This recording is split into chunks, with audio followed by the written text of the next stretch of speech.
జై శ్రీరామ్. అందరికీ నమస్కారం. వెల్కమ్ టు న్యూస్ అఖండ. నేను మీ కస్తూరి శ్రీధర్. ఇంగ్లాండ్లో ఈ ఆక్స్ఫర్డ్ యూనివర్సిటీ అనేది ఒకటి ఉంటుంది.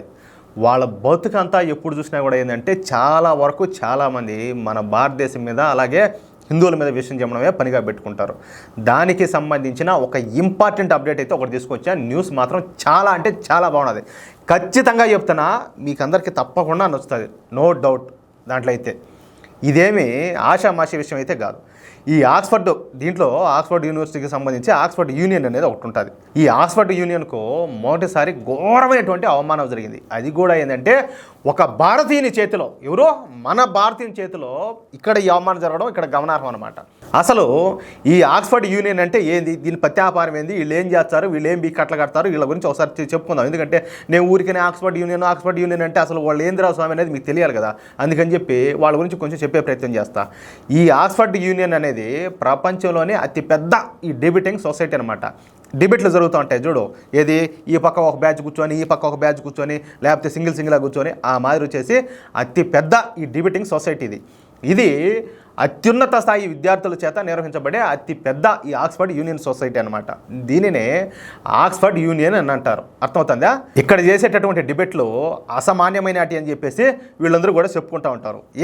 ఇక్కడ జరిగే డిబేట్ల గురించి అంతర్జాతీయ మీడియా కథలుగా రాస్తూ ఉంటుంది. అయితే ఇక్కడ జరిగే డిబేట్లు ఎప్పుడు కూడా పక్షపాతంతో కూడుకొని ఉంటాయన్నమాట. పక్షపాతం అంటే తెలుసు కదా, అంటే వాళ్ళు ఆల్రెడీ ఫిక్స్ అయిపోయి ఉంటారు, వాళ్ళు ఎవరి పక్క మాట్లాడాలా, ఎవరికి వాళ్ళుగా మాట్లాడాలా అనేది. దాని తగ్గట్టుగానే జరుగుతూ ఉంటాయి. తమకు ఎవరు ఎక్కువ ఫండింగ్ చేస్తే వాళ్ళ తరఫున ఈ ఆక్స్ఫర్డ్ యూనియన్లో వాళ్ళ తరఫున అయితే డిబేట్లు అయితే నిర్వహిస్తూ ఉంటారు. ఇకపోతే ఈ ఆక్స్ఫర్డ్ యూనియన్ అనేది ఇంగ్లాండ్లోని ఆక్స్ఫర్డ్ నగరంలో ఉంటుంది. ఈ ఆక్స్ఫర్డ్ యూనియన్లో ఎక్కువగా ఏంటంటే ప్రపంచ ప్రసిద్ధి చెందిన ఆక్స్ఫర్డ్ యూనివర్సిటీ విద్యార్థులు అలాగే ప్రొఫెసర్లు సభ్యులు వీళ్ళు పాల్గొంటూ ఉంటారు. ఈ ఆక్స్ఫర్డ్ యూనియన్ ఎవరినైనా ఇన్వైట్ చేశారంటే ఇంకా వాళ్ళైతే ప్రపంచ ప్రసిద్ధి వ్యక్తుల్లో ఒకరు అయిపోతారనమాట. ఆ విధంగా వాళ్ళని అక్కడ ఏంటంటే పైకి ఎత్తుతారు, ఏది వాళ్ళకి నచ్చితే, లేదంటే ఇంకా అంతే, ఇంకా వాళ్ళ పని గోయిందా. వాళ్లకు పెద్ద ఎత్తున పేరు ప్రతిష్టలు అయితే వచ్చేస్తాయి. ఏది వీళ్ళు నచ్చి వీళ్ళు మెచ్చి వాళ్ళకి నేను చెప్పిన కదా ఇందాక బాగానే ఫండింగ్ చేస్తే వాళ్ళని ఒక స్థాయిలో లేపుతారు. ఆ స్థాయిలో అంతర్జాతీయ మీడియా ఈ ఆక్స్ఫర్డ్ యూనియన్ డిబేట్లకు కవరేజ్ కూడా ఇస్తాయి. అర్థమవుతుంది మీకు? అయితే ఇప్పుడు ఈ ఆక్స్ఫర్డ్ సొసైటీ కాశ్మీర్ అంశంపై అతిపెద్ద డిబేట్కు సన్నాహాలు చేసింది. కాశ్మీర్ ఎవరిది, కాశ్మీర్లో పరిస్థితులు ఎలా ఉన్నాయి, కాశ్మీర్లో భారత ఆర్మీ ఎలాంటి విధులు నిర్వహిస్తుంది, భారత ప్రభుత్వం మూలంగా కాశ్మీర్లో ప్రజలు తీవ్ర ఇబ్బందులు పడుతున్నారన్న అంశాల మీద ప్రధానంగా ఏంటంటే ఈ డిబేట్ ఉండబోతుంది. ఎవడో ఆక్స్ఫర్డ్ యూనివర్సిటీలో కూర్చోండేవాడు కాశ్మీర్లో ఏం జరుగుతుంది, ఇక్కడ ఏందనేది అంటే నీకు ఎట్ట తెలుస్తుంది, వీడికి వచ్చి సూచే తెలుస్తుంది, వీడికి వచ్చి బతికితే తెలుస్తుంది. చెప్తా చూడండి, న్యూస్ మాత్రం చాలా బాగుంటుంది. ఈ డిబేట్ పేరు ఏంటంటే the house believes in an independent state of Kashmir అనమాట. ఏది ఆ డిబేట్ పేరు.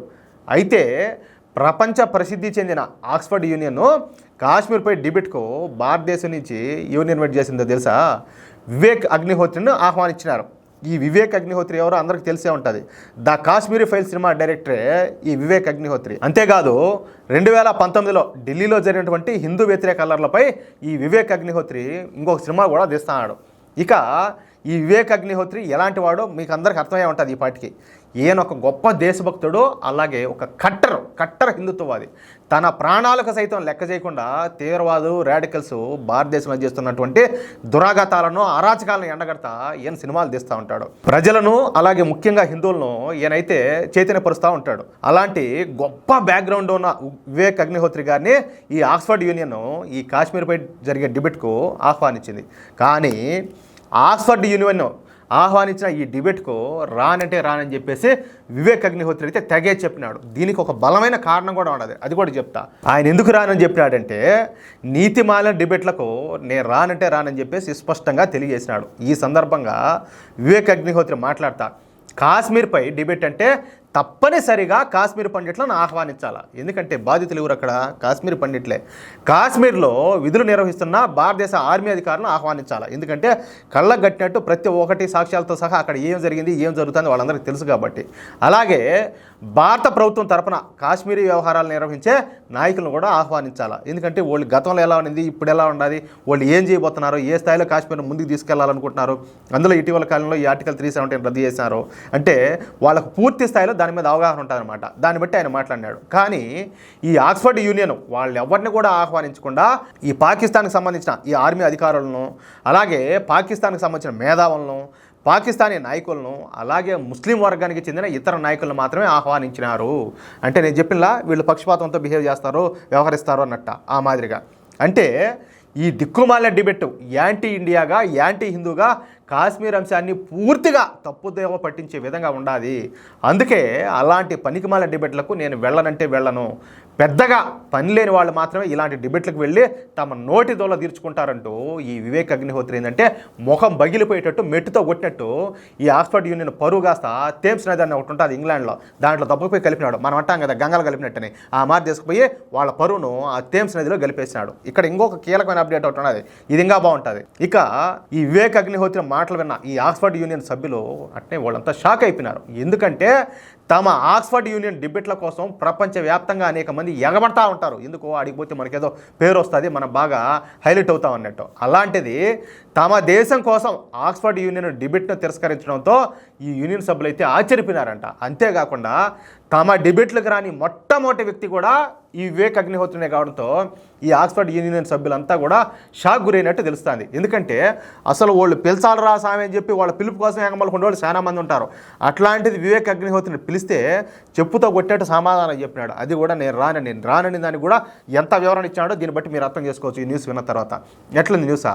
ఆయన భారతీయుడు అంటే, ఆయన హిందూ అంటే, బతికితే ఆ మారి బతకాల. అది ఈ వీడియోపై మీ యొక్క అమూల్యమైన అభిప్రాయాలు కూడా తప్పనిసరిగా ఖచ్చితంగా ప్రతి ఒక్కరూ కామెంట్ రూపంలో తెలియజేయగలరని చెప్పి ఆశిస్తూ, అలాగే ఈ వీడియో నచ్చితే దయచేసి లైక్ చేయండి, తప్పనిసరిగా 10 మందికి షేర్ చేయండి. ఇలాంటి న్యూస్ ఏంటంటే ప్రతి ఒక్కరికి చేరాలా, ప్రతి ఒక్కరూ తెలుసుకోవాలా. ఎంతమందికి ఇలాంటి న్యూస్ రీచ్ అవుతాయో వాళ్ళలో ప్రతి ఒక్కరిలో కూడా మార్పు వచ్చే అవకాశం ఉంటుంది. లేదంటే ఓన్లీ ఈ ప్రింట్ మీడియాలో వచ్చే వార్తలు, ఎలక్ట్రానిక్ మీడియా వార్తలు వచ్చి వీళ్ళు వాళ్ళని తిట్టడం, వాళ్ళు వీళ్ళని తిట్టడం, ఇదంతా ఏంటంటే నస్ అన్నమాట. అది ఎందుకు ఉపయోగపడదు, దానికి దేనికి కొరవ కాదు. అలాంటివన్నీ చూసి వీళ్ళ ఎట్లా మార్పు వస్తుంది? మన దేశం విషయంలో కావచ్చు, ధర్మం విషయంలో కావచ్చు, ఎలాంటి డ్యామేజ్ జరిగింది, ఇప్పుడు ఎలా ఉన్నాం, మనం ఏం చేయాలనేది ప్రతి ఒక్కటి కూడా జనాలకు అందరికీ తెలిసినప్పుడే మార్పు అనేది వస్తుంది. మా వంతు ప్రయత్నం మేము చేస్తున్నాం. మీ వంతు ప్రయత్నంగా ఈ వీడియోలను 10 మందికి షేర్ చేసి ప్లీజ్ మమ్మల్ని సపోర్ట్ చేయాలని చెప్పేసి మిమ్మల్ని అందరినీ కూడా పదే కోరుకుంటా ఉన్నా. అలాగే దయచేసి ప్రతి ఒక్కరు కూడా మన ఛానల్ సబ్స్క్రైబ్ చేసుకోండి. మేము అందించి ఇటువంటి ఎన్నో కీలకమైన అప్డేట్స్ ఎప్పటికప్పుడు పొందడం కోసం తప్పనిసరిగా బెల్ సింబల్ అయితే క్లిక్ చేయండి. ప్లీజ్ సపోర్ట్ చేయండి. జై శ్రీరామ్.